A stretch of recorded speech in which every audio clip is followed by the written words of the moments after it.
लहान मुलांना जुलाब. बापरे! हे ऐकलं तरी पालकांना किती काळजी वाटते, नाही का? ही तशी खूप सामान्य गोष्ट आहे, पण ती काळजी तर वाटतेच. पण घाबरून जाण्याचं काहीच कारण नाही. योग्य काळजी घेतली ना, की हे सगळं अगदी सहज हाताळता येतं. चला, तर मग आजच्या या भागात आपण बघूया, की अशा वेळी नक्की काय करायचं. तर मग सगळ्यात पहिला आणि महत्त्वाचा प्रश्न, की लहान मुलांना जुलाब सुरू झाले, की नेमकं काय करायचं? कोणती पावलं उचलायची? चला, याच प्रश्नाचं उत्तर शोधूया, अगदी सोप्या आणि स्पष्ट शब्दात. सगळ्यात पहिलं आणि सगळ्यात महत्त्वाचं, बाकी सगळं नंतर, ते म्हणजे रिहायड्रेशन. म्हणजे काय, तर शरीरातील पाण्याची पातळी सांभाळणं. कारण जुलाबामुळे होतं काय, की शरीरातून पाणी आणि क्षार म्हणजे खूपच वेगाने बाहेर फेकले जातात. त्यामुळे आपलं पहिलं काम म्हणजे फर्स्ट प्रायोरिटी हीच आहे, की शरीरातली पाण्याची पातळी कमी होऊ द्यायची नाही.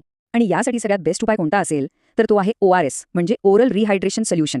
हे काय करतं, ते शरीरातून जे पाणी आणि क्षार कमी झालेत ना, ते अगदी व्यवस्थित भरून काढतं. आणि वापरायला तर इतकं सोपं आहे. काय करायचं, फक्त पॅकेटवर लिहिल्याप्रमाणे ते स्वच्छ पाण्यात मिसळायचं. प्रत्येक जुलाबानंतर बाळाला चमच्याने 2-3 घोट द्यायचे. आणि हे लक्षात ठेवा, एकदम खूप नाही द्यायचं, थोड्या थोड्या वेळाने थोडं थोडं देत राहायचं. अच्छा, आता समजा ORS उपलब्ध नसेल किंवा त्यासोबत अजून काही द्यायचं असेल, तर नारळ पाणी हा एक खूपच छान नैसर्गिक पर्याय आहे. नारळ पाणी तर माहितीच आहे आपल्याला किती फायदेशीर असतं. याने सुद्धा शरीरातलं पाणी आणि जे महत्त्वाचे मिनरल्स आहेत ते टिकून राहायला मदत होते.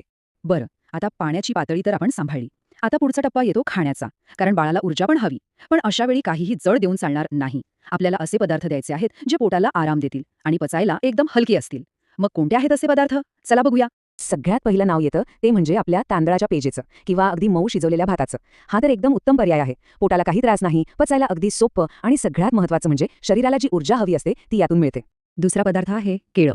पण हो, चांगलं पिकलेलं केळं हं. ते छान मॅश करून म्हणजे कुस्करून द्यायचं. केळ्यामध्ये ना असे काही खास घटक असतात जे पोटाला आराम देतात आणि जुलाब कमी करायलाही मदत करतात. त्यामुळे हा एक चांगला ऑप्शन आहे.